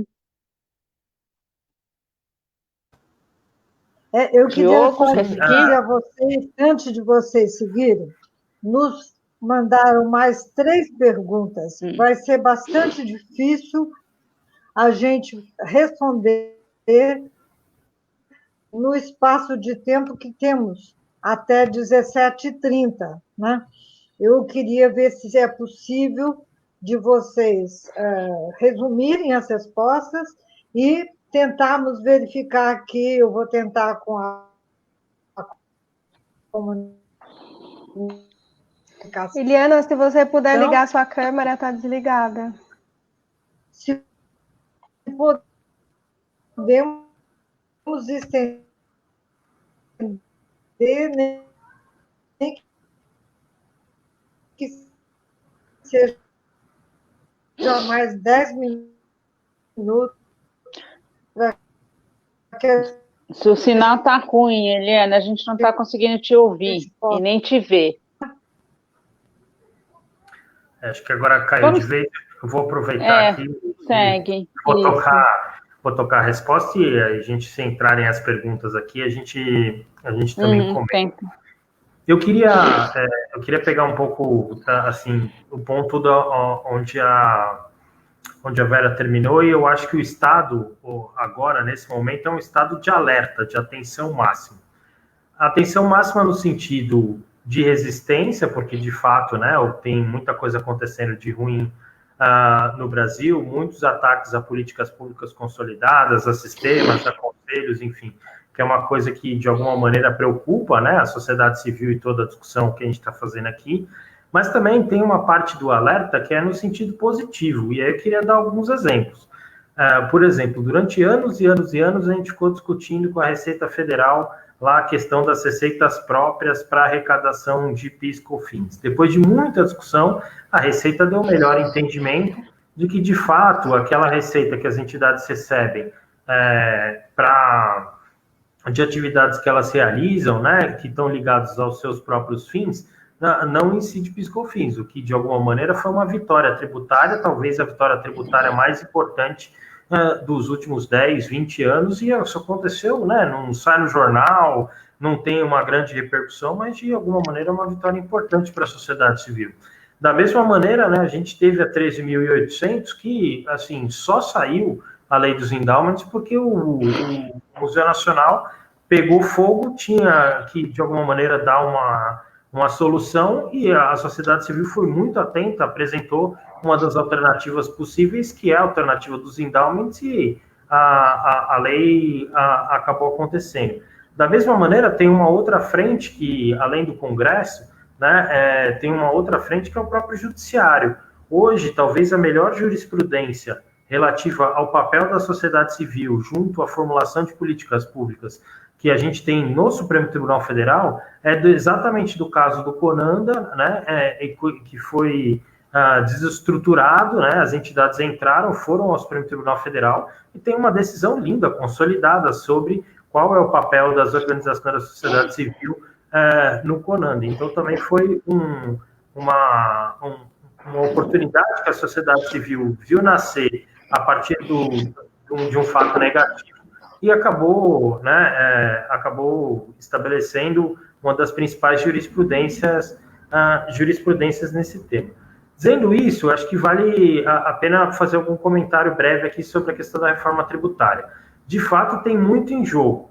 O que está em jogo lá, de fato, é realmente preocupante, é um aumento de carga bastante sério, né, e que eu acho que as organizações da sociedade civil, a plataforma e outras frentes, né, outras redes, têm que, de alguma maneira, se organizar e fazer um processo semelhante. Eu acho que uma sugestão que fica, talvez, do nosso debate de mobilização é reunir essa rede poderosa, né, de organizações. A gente pediu uma audiência para o deputado Aguinaldo Ribeiro participar, organizar uma pauta, né, levar, porque, de fato, o que está em jogo lá é um aumento de carga muito pesado para as organizações da sociedade civil, que vai afetar de forma transversal as atividades da associação e que, especialmente no momento que a gente está vivendo, não só não tem sentido, como traria um enorme prejuízo, né, às já combalidas contas aí das organizações.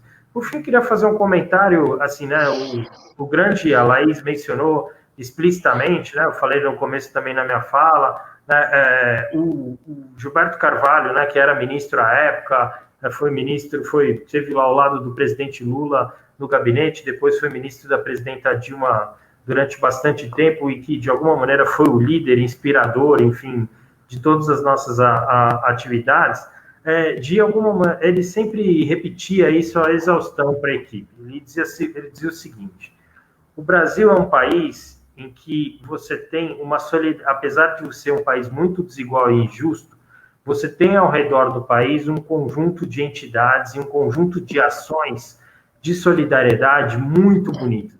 O Brasil é floreado de pequenas, médias e grandes iniciativas da sociedade civil que a cada dia, né, fazem do Brasil um país melhor. A nossa obrigação, né, na época ele dizia, enquanto governo, mas reproduzo agora, a nossa obrigação é fazer com que essas iniciativas floresçam e que essas iniciativas, de alguma maneira, deem certo e possam ser reproduzidas cada vez mais. Eu acho que, até respondendo uma pergunta que tem aqui, isso, de alguma maneira, era uma tarefa da plataforma e foi incorporada na época pelo governo, mas agora continua como uma tarefa importante da sociedade civil fazer essas iniciativas nascerem, florescerem, se reproduzirem e darem o melhor resultado para a sociedade brasileira. Então, apesar do estado de alerta, né, a gente tem muita coisa boa acontecendo no Brasil, muita flor no deserto, muita flor nascendo aí entre pedras, e acho que a gente tem que ter um olhar muito carinhoso e especial para essas iniciativas que estão acontecendo agora. Silvio, já que nós estamos sem nossa mediadora, vamos fazer a autogestão aqui. Não, tudo bem. Bom, grande parte do que eu pensava ser necessário ser dito já foi dito pela Vera, pelo Diogo. Eu só queria colocar que nós, na plataforma, estamos trabalhando exatamente nessa direção. Temos ainda alguma dificuldade de lidar com o judiciário, porque não sabemos exatamente, ainda não conseguimos definir uma estratégia operacional de diálogo permanente, digamos, com o judiciário, mas temos avançado bastante bem com o Parlamento, com o Congresso Nacional, né? Temos a Frente Parlamentar de Defesa das Organizações da Sociedade Civil, que é uma coisa importante, que foi um esforço, inclusive, muito pessoal da nossa amiga Eleutéria, né, que era diretora da BONG também, né, mas, de maneira, eu acho que esse caminho é importante para a gente, né? O outro elemento é um pouco que o Diogo colocou, quer dizer, na base, né, nas organizações, existe muita coisa boa acontecendo, né? Então, a gente tem que dar um jeito de fortalecer isso. E o que nós estamos fazendo na plataforma, estamos tentando exatamente disseminar o máximo possível e convocar as organizações para a gente realmente trabalhar junto, né, nessa construção desse ambiente que precisa ser fortalecido, né? Ou seja, nós hoje temos pouco espaço no governo federal, junto ao Executivo Federal, mas eu acho que a gente tem todos os espaços, por exemplo, nos governos subnacionais, tem muito mais espaço, né? Nos estados e alguns municípios, pelo menos, e o parlamento, e agora também eu acredito que nós temos que fazer um esforço mais intensivo em relação ao judiciário, criar um mecanismo mais específico de relacionamento com o judiciário, que a gente até agora ainda não formalizou isso aí, né? A questão da reforma tributária, eu acho que o Diogo colocou bem, ou seja, se ela sai do jeito que está aí, nós vamos estar bem prejudicados, realmente é para acabar de acabar. Entende? Então, está muito ruim, mas nós aí, como plataforma, também estamos atuando. Ou seja, nós já estamos propondo uma série de alterações, tentamos sistematizar já todas as várias contribuições que vêm de várias organizações, não somente das organizações presentes na plataforma, mas de outras organizações, inclusive, que algumas são associadas, outras não, mas, de todo jeito, estamos criando alternativas e propondo alterações dentro das propostas que hoje existem dentro do Congresso Nacional, tanto a proposta que foi enviada pelo Guedes, a última dela, né, quanto as outras duas, a emenda 45 e a emenda 110, entende? Estamos tentando, então, influenciar para evitar o desastre, digamos, do ponto de vista tributário para nós. Ou seja, tudo que nós ganhamos, inclusive o PIS/COFINS, desaparece. Vamos voltar a zero nesse negócio, né? Então, a questão que nos falta ainda assim, fortalecer mais, me parece, a gente precisa de trabalhar mais com a sociedade civil, inclusive fazer um esforço maior, uma intensificação, né, maior para a questão do diálogo e da oitiva mesmo das organizações, para que elas sejam mais ativas também conosco nessas lutas que devemos fazer. Eu tenho a sensação também que vai haver uma piora generalizada, está havendo uma piora generalizada, não em relação somente às organizações da sociedade civil, mas uma piora generalizada em relação a toda a estrutura de governo e de aparelhos de Estado, a partir do problema federal, mas também nos níveis estaduais, municipais, etc., a situação está ficando muito grave. Isso numa conjuntura em que a economia e, digamos, as dificuldades da população são crescentes. Ou seja, a gente está na situação da pandemia, que é uma situação específica, que vai ser superada, sem dúvida nenhuma, mas os fatores estruturais, digamos, de empobrecimento, né, de desemprego, de violência, etc., estão presentes num momento em que organizações de Estado, tanto a federal quanto a estadual, estão querendo reduzir o papel do setor público. Ou seja, e massacrando as entidades, de certa maneira, ou seja, não dando assistência, não dando apoio às entidades. Então, nós vamos caminhar para uma situação meio de selvageria, se a gente não cuidar. Então, a gente tem que ter, como disse o Diogo, uma posição de alerta muito rápida. Vai, Laís. Laís, posso seguir? Pode, e depois eu gostaria de colocar somente as questões novas para que vocês também possam incorporar. Tá bem, eu até, enfim, já tinha pensado de responder algumas, se você me permitir, Eliana. Mas, enfim, falando por partes, né?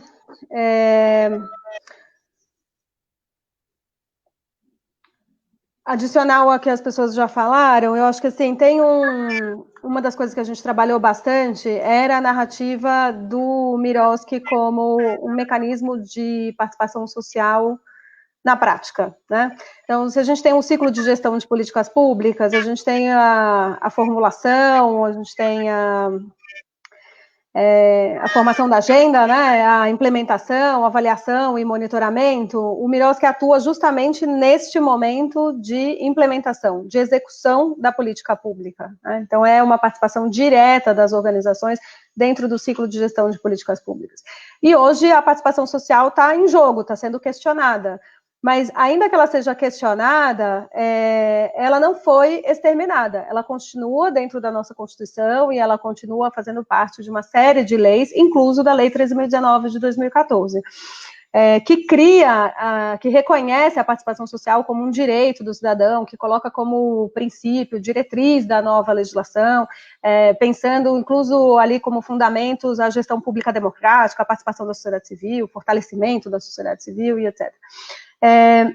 Então, estou dizendo isso porque eu queria comentar que tem um estudo muito interessante de um pesquisador que produziu muito nessa agenda, que é o Félix Lopes. O Félix é do IPEA e ele fez um estudo interessante que chama A Participação das ONGs nas Políticas Públicas, o ponto de vista dos gestores federais.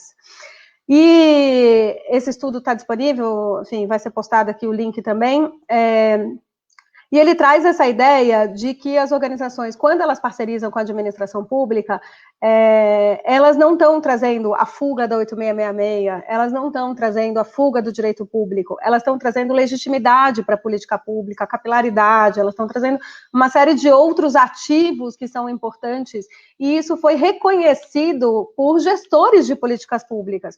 Então, acho que tem uma mudança que precisa ser ressaltada também, que para além da mudança da sociedade civil e dos avanços normativos, é que a gente tem também muitas pessoas que dentro da administração pública, nos diversos âmbitos da federação, acreditam no potencial da sociedade civil e acreditam na força das parcerias como uma forma de implementação da participação social e da execução de políticas públicas, de uma forma legítima, possível e permanente. Então, quando uma das perguntas que estão sendo feitas aqui é que com todo o desmonte, a ausência de recursos, e aí eu até acrescentaria que a PEC do teto dos gastos tem influência em todo esse processo, né, da ausência de recursos, e aí para as políticas públicas, e obviamente isso passa pelo processo de parcerias, que é um processo de execução de recursos públicos, né, a gente tem também, enfim, uma dificuldade pela própria administração pública, e aí estou falando mais dos entes subnacionais também,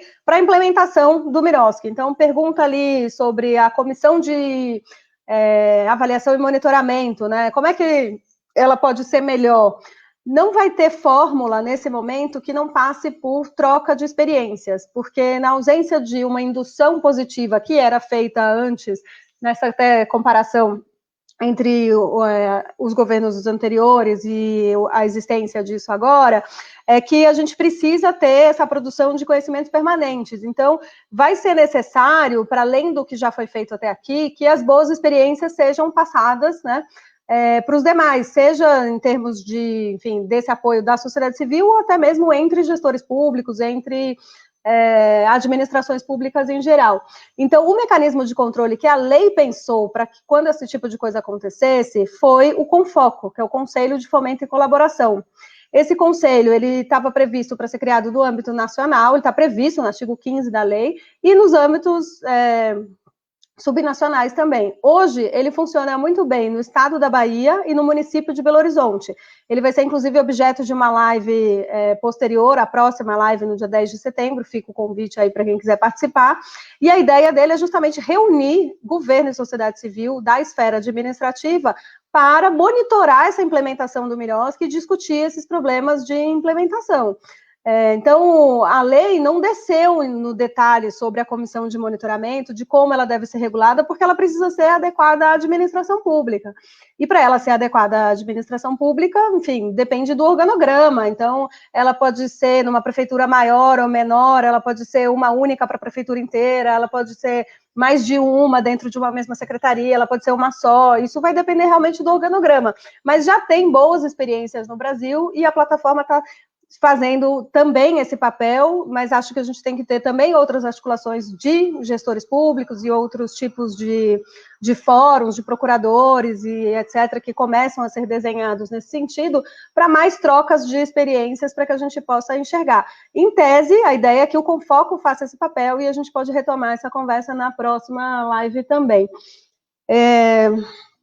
Vou só, enfim, comentar aqui um pouco da outra questão, que é sobre remuneração de dirigentes, que tem muita informação desencontrada sobre o assunto, né? Quando a gente fala que a gente mudou 8 atos normativos para autorizar a remuneração de dirigentes, quer dizer que hoje ela não é um obstáculo legal, né? Então, não é proibido remunerar dirigentes com recursos públicos ou com recursos privados das organizações da sociedade civil, e isso não tem nenhuma perda de benefício fiscal.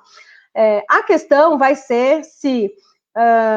enfim, aqui estava comentando que era um recurso de conselho de criança e adolescente, então precisa ver se há uma disposição específica do Conselho Estadual ou do Conselho Municipal que seja antiga, que não esteja harmonizada com o MIROSC e que esteja prevendo alguma coisa que esteja em desacordo com a lei. Aí essa normativa precisa ser alterada, precisa ser mudada. Ou uma compreensão de que com aquele recurso não se quer que seja remunerado os dirigentes, enfim. Mas isso é uma disputa, né, muito mais política do que jurídica, porque, no fundo, é permitido, está autorizado. Então, um pouco essas reflexões aqui iniciais que eu queria trazer, iniciais não, já finais, na verdade, né? E corroborando aí com a ideia do que foi dito em relação a necessidade de, enfim, a gente tem que continuar tentando os avanços nos estados, os avanços nos municípios, o que não resolver tem que levar para o judiciário, a gente tem, enfim, os órgãos de controle. Nesse momento de pandemia, por exemplo, até escrevi um artigo recente sobre isso, 2 casos de problemas de parcerias de educação suspensas, um deles foi resolvido aqui no município de São Paulo com a ajuda do Tribunal de Contas do município, que falou para a prefeitura que não podia suspender o repasse de recursos, né? O outro foi para o Tribunal de Justiça do Estado do Rio Grande do Sul. Então, depois a gente vai postar aqui também esse artigo, mas, assim, os atores, as instituições precisam ser acionadas na ausência de um diálogo democrático com as administrações públicas e a possibilidade de resolver isso de forma administrativa. A gente tem que, sim, buscar o judiciário e também, enfim, o próprio legislativo, né? As cortes de contas também estão ligadas ao legislativo, e essa disputa dentro do legislativo, seja da reforma tributária, seja do PL do MIROSC emergencial e de todos os outros temas que interessam as organizações, tem conseguido alguns tipos de avanço no legislativo. Haja vista o próprio benefício de auxílio emergencial, que se não fosse o legislativo não teria sido aprovado no valor que foi, não teria, enfim, hoje sido... enfim, um recurso tão importante aí para apoiar as pessoas na pandemia, a Lei Aldir Blanc, para emergência na cultura e todos os outros exemplos, né? Então, acho que a gente tem um cenário bastante adverso, mas isso não pode nos calar e nem nos demover da necessidade de continuar dialogando, lutando e buscando avançar por aquilo que é legítimo na nossa democracia. Laís, muito obrigada, mas nós estamos tendo que encerrar, e eu sei que Laís já captou algumas perguntas que a gente não chegou a dizer a vocês, e já respondeu. Ficaram ainda 2 perguntas que eu sugiro que fiquem para uma proposta de um próximo aprofundamento.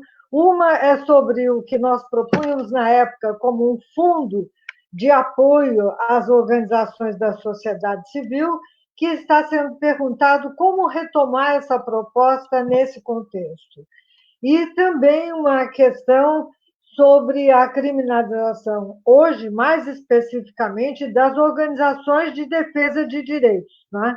Que também tem dificultado muito avanços em todas as áreas. Acho que, infelizmente, não temos mais tempo para poder tratar convenientemente as questões que estão sendo ainda formuladas. Isso é normal. Estamos bastante felizes de que tenha sido interessante, porque vocês, com as perguntas, mostram que temos ainda muito para refletir, muito para avançar, para aprofundar em conjunto e para trocar, né? Então, proponho que agora a gente possa encerrar. Eu não sei se é permitido, porque Jussi colocou que temos só 1 minuto, mas se alguém ainda dos palestrantes quiser dar uma última palavra como uma fala final de encerramento, por favor, façam isso muito brevemente, para que a gente possa realmente finalizar, né? E, a partir daí, então, convidar vocês para a próxima, como o Laís já alertou, no dia 10 de setembro, teremos um momento MIROSC sobre o Conselho de Fomento e Colaboração. Bom, por favor, se vocês querem fazer uma observação final, Diogo, Vera, Silvio, Laís. Não, só agradecer muito a participação, lembrar que esse é um primeiro momento, agradecer a participação de todos. Também queria agradecer a todo mundo e a oportunidade. Eu estou pensando aqui que o Diogo nos deu uma ideia interessante para o Comitê Facilitador, da gente trabalhar sobre os alertas, né? Ou seja, alertar a sociedade do que nós estamos vendo do nosso lado, mas do que nós estamos percebendo que está acontecendo na sociedade como um todo. É bom. Muito bom. Eu queria, Eliana, também agradecer e queria fazer um resgate aqui, né? Tem um grande companheiro que ajudou muito nessa construção, o Ademar. Eu vi que tem gente da Caritas aqui nos acompanhando. Eu queria fazer essa homenagem, porque, de fato, né, se o Ademar não está com a gente mais aqui, ele está com a gente em espírito, e toda a militância, a organização e lealdade e dedicação dele em coisas muito sofisticadas, mesmo com quem eu aprendi muito. O próprio Gilberto e o próprio presidente Lula, a presidenta Dilma, eram admiradores das ações da Caritas. A gente deve muito ao Ademar, ele era um dos membros do grupo de trabalho. Eu queria fazer essa homenagem aqui, essa lembrança, que ele está certamente entre nós. Nossa. Beleza. Ai, muito obrigada, gente. E lembrar do Ademar também é um momento de bastante emoção. Dá vontade, assim, de ter um letreiro final com a lista de tantas pessoas que ajudaram nessa construção, né? Seja, enfim, todas as pessoas que participaram do grupo de trabalho, das reuniões, dos debates, dos eventos, a nossa equipe na Secretaria-Geral, as outras pessoas dos outros ministérios, né? Porque, assim, nessa linha a gente teve tanta gente bacana que construiu tudo isso, a Clarice Calixto na Cultura, a Carol Stuck na MDS, com a Clara, enfim, e tanta gente que não dá para listar agora, mas um dia a gente tem que fazer esse letreiro. Quando um dia a gente conseguir ter pernas para terminar o documentário do Viroski, né, e contar essa história de uma maneira organizada. Eu só agradeço e, enfim, me coloco à disposição aí de dar continuidade nessa luta, e eventos como esse nos fazem refletir e aumentar a responsabilidade da plataforma, do seu trabalho, da sua importância, liderança e protagonismo nesse tema. Então, obrigada pela condução, Eliana, e estou aqui à disposição. Vocês, a todas as pessoas que participaram, lembrar que a Catiana, que tanto colaborou conosco também, que hoje está aí, acho que no planejamento, está presente nessa live. E, por favor, olha, eu fiquei muito emocionada, Diogo, com a lembrança do Ademar, e eu queria que a gente finalizasse essa live dizendo o que ele sempre nos dizia: vamos que vamos. Vamos que vamos, gente. Vamos que vamos, Eliana. Vamos lá.